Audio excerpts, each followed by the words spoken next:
Kalau penelitian itu dipakai untuk mengingkari bahwa Bani Alawi bukan nasab Rasulullah, bukan keturunan Rasulullah, menurut saya terlalu kebanteran lah, terlalu kebablasan lah. Karena apa? Dasar ilmiah itu amrun mukhtalafun fihi, perkara yang diikhtilafkan. Gara-gara nama Abdullah menjadi Ubaidillah, gara-gara laqab Al-Abah dan An-Nafat. Sementara menurut Alawi bin Thahir bin Abdullah bahwa Al-Abah An-Nafat bukan laqabnya Ahmad bin Isa, tapi laqab cucunya Ahmad bin Isa, cucu keempat. Yang dimungkinkan adalah Alawi pamannya Al-Faqih Al-Muqaddam yang menurunkan Wali Songo. Jadi ada penelitian tentang Wali Songo yang disejarahkan gitu. Hadirin hadirat rahimakumullah. Karena apa? Kita tidak senang kalau pengingkaran terhadap nasab itu nanti merembet kepada meragukan kejujuran ulama. Ini yang harus digarisbawahi. Ya. Jadi para ulama dari Bani Alawi itu menjadi panutan ulama NU. Seperti Al-Faqih Al-Muqaddam, dia mengaku bahwa nasab dia sambung kepada Rasulullah. Kemudian dikuatkan oleh ulama besar yang menjadi wali kutub, namanya Abdullah bin Alawi Al-Haddad, yang punya Rotib Al-Haddad. Dia punya guru Umar bin Abdurrahman bin Nagil Al-Attas, punya Rotib Al-Attas. Dua-duanya mengakui bahwa kami adalah keturunan Rasulullah. Nah, pengakuan itu dibenarkan oleh ulama al-faqih al-muhaddis, ahli faqih ahli hadis Ibnu Hajar al-Haytami. Kitab Tuhfah yang menjadi rujukan kaum Syafi'i. Dibenarkan juga oleh Yusuf bin Ismail An-Nabhani, gurunya Mbah Hasyim Asy'ari. Dibenarkan juga oleh ulama-ulama yang lain. Ya. Jadi ada peran para habaib Bani Alawi kepada ajaran NU. Saya tulis di buku yang saya tulis ini. Ya. Hakikatu Ahli Sunnah wal Jamaah. Di bagian paling akhir saya membuat kesimpulan ya, bahwa di dalam ajaran NU ada 3 iltizam. 3 keharusan. 1, harus mengikuti mazhab fikih 4. Hanafi, Maliki, Syafi'i, Hambali. Yang kedua, wajib mengikuti madhab kalam atau madhab teologi, yaitu madhab Asy'ari dan Maturidi. Yang ketiga, wajib mengikuti madhab tasawuf, yaitu madhab Junaid al-Baghdadi dan madhab al-Ghazali. Nah, keputusan Kiai Hasyim seperti ini dari mana? Dari kaum Bani Alawi, dari Bani Alawi itu. Karena ya, kesimpulan bahwa Ahlus Sunnah wal Jamaah itu Asy'ari dan Maturidi itu ngutip dari ulama namanya Sayyid Muhammad Murtadha Az-Zabidi yang ngarang kitab itu, Ithafus Sada Al-Muttaqin, Syarah Ihya. Di situ dikatakan, sampai saya hafal karena menjadi penulis, idza utliqa ahlus sunnati wal jamaati fal muradu bihim al asy'ariyatu wal maturidiyatu. Kalimat itu dia nukil dari Imam Abdullah bin Alawi Al-Haddad. Di sini nih saya tulis ini. Nah. Ya. Nih. Kemudian mazhab 4. Pola pikir NU mazhab itu harus 4 itu mengambil dari seorang Sayyid Alawi bin Ahmad As-Seghaf yang mengarang kitab Al-Fawaidul Makkiyah.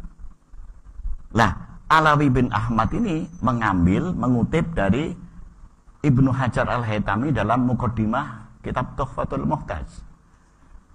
Imam Ibnu Hajar mengambil dari Imam Nawawi dalam Muqaddimah kitab Al-Majmu' Syarah Muhadzab. Itu gitu. Terus madhab yang tasawuf, madhab bahwa mazhab tasawuf harus mengikuti siapa? Junaid al-Baghdadi dan Imam Ghazali diambil dari Imam Hadratus Syekh Kiai Hasyim Asy'ari mengambil dari pendapat Imam Abdullah bin Alawi al-Haddad di dalam kitab kecil yang sampai ngaji, Risalatul Mu'awanah.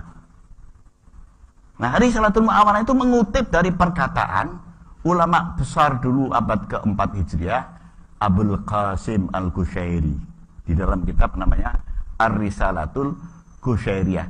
Jadi penelusuran keilmuan ini menguatkan bahwa para ulama ini percaya kepada nasab Habaib Bani Alawi. Kalau kita sudah meragukan ulama, runtuhlah keilmuan kita, jatuhlah sanad ilmu kita, hancurlah agama kita. Itu yang harus difikir.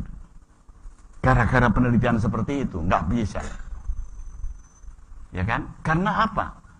Rasulullah bersabda dalam hadis yang didengar oleh sahabat namanya Sa'ad bin Abi Waqqas, "Manidda'a ila ghairi abihi wa huwa ya'lamu annahu ghairu abihi fal jannatu alaihi haramun."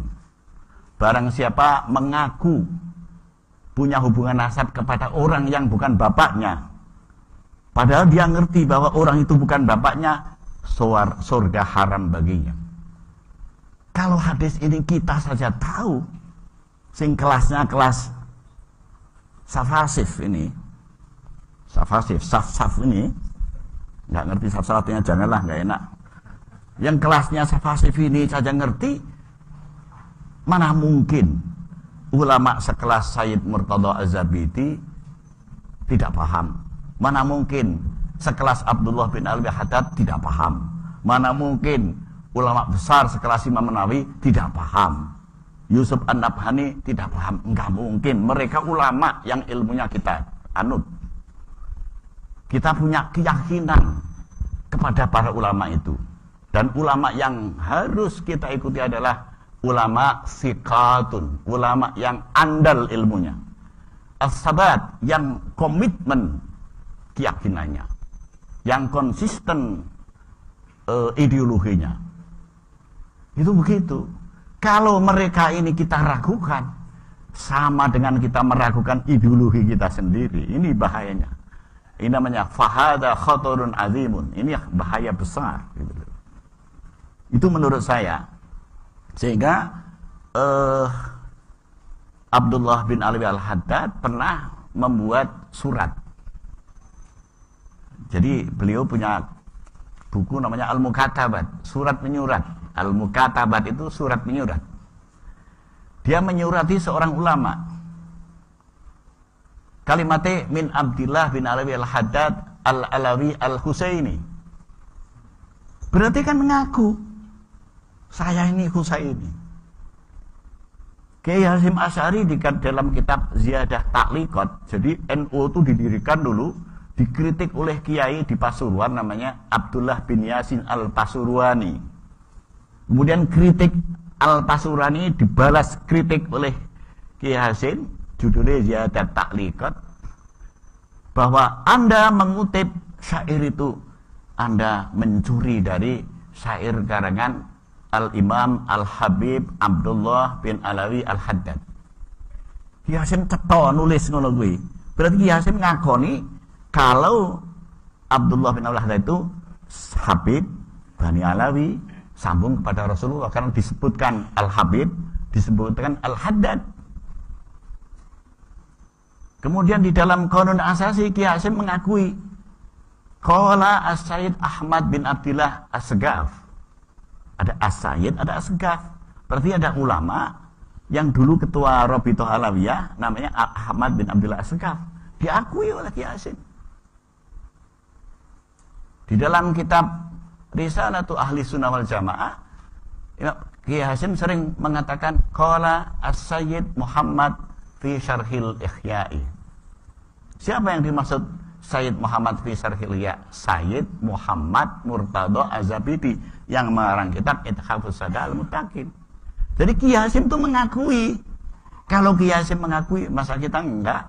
Masa kita ragu-ragu? Jadi Wa yahrumu at-tashkiku fil ulama'i. Tidak boleh menciptakan keraguan terhadap ulama. Ya, bahaya ini. Bisa meruntuhkan ideologi, bisa meruntuhkan akidah. Ini yang kita pikir adalah dampaknya, bukan hanya apinya yang menyulut, tapi kita pikirkan juga kebakarannya. Gitu.